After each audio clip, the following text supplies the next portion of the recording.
ઓમ શ્રી ગણેશાય નમઃ. જય શ્રી કૃષ્ણ મિત્રો. આજે આપણે ભગવાન શ્રી રામ અને ખિસકોલીની વાર્તા સાંભળીશું. આ સત્ય ઘટના છે. ભગવાન શ્રી રામના સમયની ત્રેતાયુગની આ વાર્તા છે. તો પૂરો ધ્યાનથી આ પ્રસંગ સાંભળજો. જય શ્રી રામ. આ પ્રસંગ ત્યારનો છે જ્યારે બહુ ઉત્સાહ અને ઉમંગ સાથે વાનરો સેના રાવણને હરાવવા માટે અને માતા સીતાને મુક્ત કરવા માટે શ્રી રામ સાથે શ્રીલંકા તરફ જઈ રહ્યા હતા. સેના આગળ વધી રહી હતી. એવામાં રસ્તા વચ્ચે વિશાળ સમુદ્ર આવ્યો. એટલે વિશાળ સમુદ્રને જોઈને સેના ઊભી રહી ગઈ. પછી લક્ષ્મણ ભગવાને શ્રી રામ ભગવાનને કહ્યું, એક બાણ આપ્યું. તે બાણથી પૂરું સમુદ્ર સુકાઈ જાય એવું બાણ હતું. તે બાણ છોડવા કહ્યું. પણ જેવું જ શ્રી રામ ભગવાને તીર ધનુષમાં ચડાવ્યું, એવામાં સમુદ્રના દેવતા સમુદ્રદેવ તેમની સામે પ્રગટ થયા અને સમુદ્રદેવ શ્રી રામ ભગવાનને હાથ જોડીને પ્રાર્થના કરવા લાગ્યા કે હે પ્રભુ, કૃપા કરી આવું ન કરશો, બાણ ન ચલાવશો. શ્રી રામ ભગવાન, તમે બહુ સારી રીતે જાણો છો કે તમારા આ બાણથી આ આખોય સમુદ્ર એક પલવારમાં સુકાઈ જશે. હે પ્રભુ, મારી ઉપર આવો અન્યાય ન કરો. હે ભગવાન, જો તમે ઈચ્છો ને તો આ સમુદ્ર ઉપર સેતુ બનાવીને સમુદ્ર પાર કરી શકાય છે. તમે કરી શકો છો.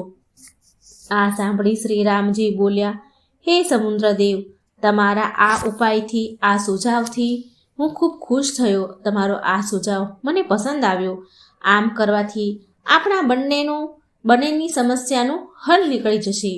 તમારો સમુદ્ર પણ નહીં સુકાય અને અમે સમુદ્ર પણ પાર કરી લઈશું. ત્યાર પછી શ્રી રામજીની વાનર સેના સમુદ્ર ઉપર સેતુ બનાવવા લાગ્યા. નલ અને નીલ નામના વાનર પથ્થર પર શ્રી રામ લખતા જાય છે અને બાકીની સેના એ પથ્થરોને સમુદ્રમાં ઉઠાવીને ફેંકતા જાય છે. એ પથ્થરો પર શ્રી રામનું નામ લખવાથી તે પાણીમાં ડૂબ્યા નહીં અને પાણીમાં તરવા લાગ્યા. આ જોઈને વાનર સેના બહુ ખુશ થઈ ગઈ. પછી સેતુ બનાવવાનું નિર્માણ કાર્ય જોરશોરમાં શરૂ થયું. સમુદ્ર કિનારે શ્રી રામ, લક્ષ્મણ અને હનુમાનજી આ બધું કામ ચાલુ છે એ જોઈ રહ્યા હતા. ત્યારે વાનરો આવીને એક વાનર આવ્યા અને હનુમાનજીને શિકાયત કરવા લાગ્યા, કહેવા લાગ્યા કે હે પ્રભુ, બધું જ કાર્ય બરાબર ચાલી રહ્યું છે, સેતુનું કામ કમ્પ્લીટ બરાબર ચાલે છે, પણ એક નાની એવી ખિસકોલી છે જે સાગરના તટ પર આમ તેમ ફરી રહી છે. જો એ ખિસકોલી ક્યાંક અમારા પગમાં આવી જશે ને તો કચરાઈને મરી જશે. અમારા પગ નીચે દબાઈ જશે તો મરી જશે. તે ખિસકોલી તેના શરીર પર રેતી લપેટીને સેતુ પર આવીને ફેંકતી હતી. તેનું આખું શરીર રેતીથી લપેટી નાખે અને એ લપેટી આ પથ્થરો પર આવીને ઝાટકી નાખે.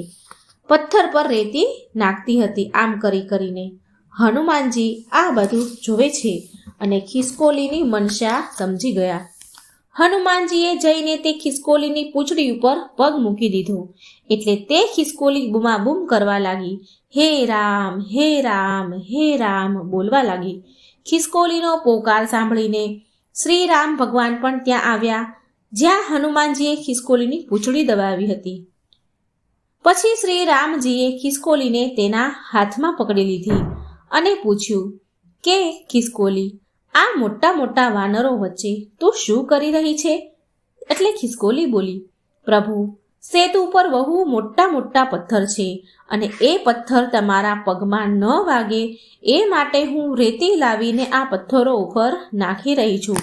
આનાથી તમારા પગમાં વાગશે પણ નહીં અને તમારો રસ્તો સરળ બની જશે.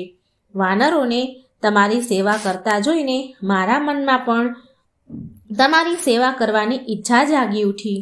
હે પ્રભુ, હું પણ મારા પ્રભુની સેવા કરવા ઈચ્છું છું. હે પ્રભુ, હું પણ સેવા તમારી કરવા ઈચ્છું છું. આ સેતુમાં હું પણ મારું યોગદાન આપવા માંગુ છું. ખિસકોલીની વાત સાંભળીને શ્રી રામ ભગવાન બોલ્યા કે ખિસકોલી, સેતુ ઉપર તું થોડી એવી રેતીના કણ નાખીશ તો ભલું શું થઈ જશે? તું રેતી નાખીને કેટલી નાખીશ? એટલે ખિસકોલી બોલી કે હે પ્રભુ, તમે સાચું કહી રહ્યા છો. હું આ સૃષ્ટિનું નાનું એવું જીવ છું, નાનું એવું પ્રાણી છું, કારણ કે આ મહાન કાર્ય હતું એટલા માટે હું આ કામ કરી રહી છું. ભલે હું નાનું પ્રાણી છું, પણ હું તમારી સેવામાં યોગદાન કરવા માંગુ છું. થોડી એવી રેતી નાખવાથી પણ શું ભલું થશે? આટલું ભલું કર્યાનું કંઈ મૂલ્યાંકન નહીં થાય. હે પ્રભુ શ્રીરામ, પથ્થર ઉપાડવાની તો મારી તાકાત નથી. હું આટલું નાનું પ્રાણીને આટલા મોટા પથ્થર કેવી રીતે ઉઠાવી શકું? માટે પ્રભુ, હું આવી રીતે રેતી ઉપાડીને નાખું છું. આ મારી નાની એવી સેવા પ્રભુ તમે સ્વીકાર કરો અને મને તમારા શરણમાં લ્યો. ખિસકોલીની વાત સાંભળીને શ્રી રામ ભગવાન બહુ પ્રભાવિત થયા અને પછી ભગવાન હસતા હસતા બોલ્યા કે ખિસકોલી, તો આટલી નાની એવી છે, નાનો એવો જીવ છે, અને હનુમાને તારી પૂંછડી ઉપર પગ મૂક્યો હતો તો તને બહુ જ દર્દ, બહુ જ પીડા થઈ હશે ને? કહે ખિસકોલી, આના માટે હું હનુમાનને શું દંડ આપું? ભગવાનની વાત સાંભળી ખિસકોલી બોલી કે પ્રભુ, એ તો હનુમાનજીની કૃપા હતી. તેના ચરણ મારા ઉપર પડ્યા અને હું તમારા હાથમાં આવી ગઈ અને મારી ઉપર તમારી કૃપા રહેશે. મને તમારી કૃપા મળી. શ્રી રામ ભગવાન બોલ્યા કે તું એક નાનો એવો જીવ છે અને મારા માટે તારો આટલો બધો સમર્પણ, તારો પ્રેમ અતુલ્ય છે, તારું સમર્પણ અતુલ્ય છે. સંસારમાં તું ક્યાંય પણ રહીશ ને તો લોકો તને જોઈને મને યાદ કરશે અને મારી આ પરમ ભક્ત માનીને તને સદાય સારી દ્રષ્ટિથી લોકો જોશે. મારું વરદાન છે તને, હું તારી આ સેવા ક્યારેય નહીં ભૂલું. રઘુકુલ પર તારું આ અહેસાન રહેશે હંમેશા. યુગો યુગો સુધી તારી આ કથા, આ ગાથા સંભળાવવામાં આવશે. આ વરદાન છે મારું. પછી ભગવાન શ્રી રામે જ્યારે આ વચન આપીને પ્રેમથી તેની આંગળીઓ તેના શરીર પર ફેરવી, ખિસકોલીની પીઠ ઉપર ફેરવી, તો 3 લાઈનો પડી ગઈ. ખિસકોલીની પીઠ ઉપર આંગળીઓના નિશાન પડી ગયા. રામ ભગવાનની આંગળીના નિશાન છપાઈ ગયા. ખિસકોલી ઉપર આંગળીઓની લીટીઓ, ધારા પડી ગઈ. ત્યારથી એવું માનવામાં આવે છે કે ખિસકોલી ઉપર જે સફેદ લાઈનો છે એ તેની પીઠ પર ભગવાન શ્રી રામની આંગળીઓના નિશાન છે. તો મિત્રો, આ હતી ભગવાન શ્રી રામ અને ખિસકોલીની વાર્તા. જો તમને સારી લાગે તો કમેન્ટ બોક્સમાં શ્રીરામ ભગવાનનું નામ જરૂર લખજો. વિડીયો લાઈક કરજો, શેર કરજો અને મારી ચેનલને સબસ્ક્રાઈબ જરૂર કરજો. જય શ્રી રામ. રાધે રાધે. જય શ્રી કૃષ્ણ.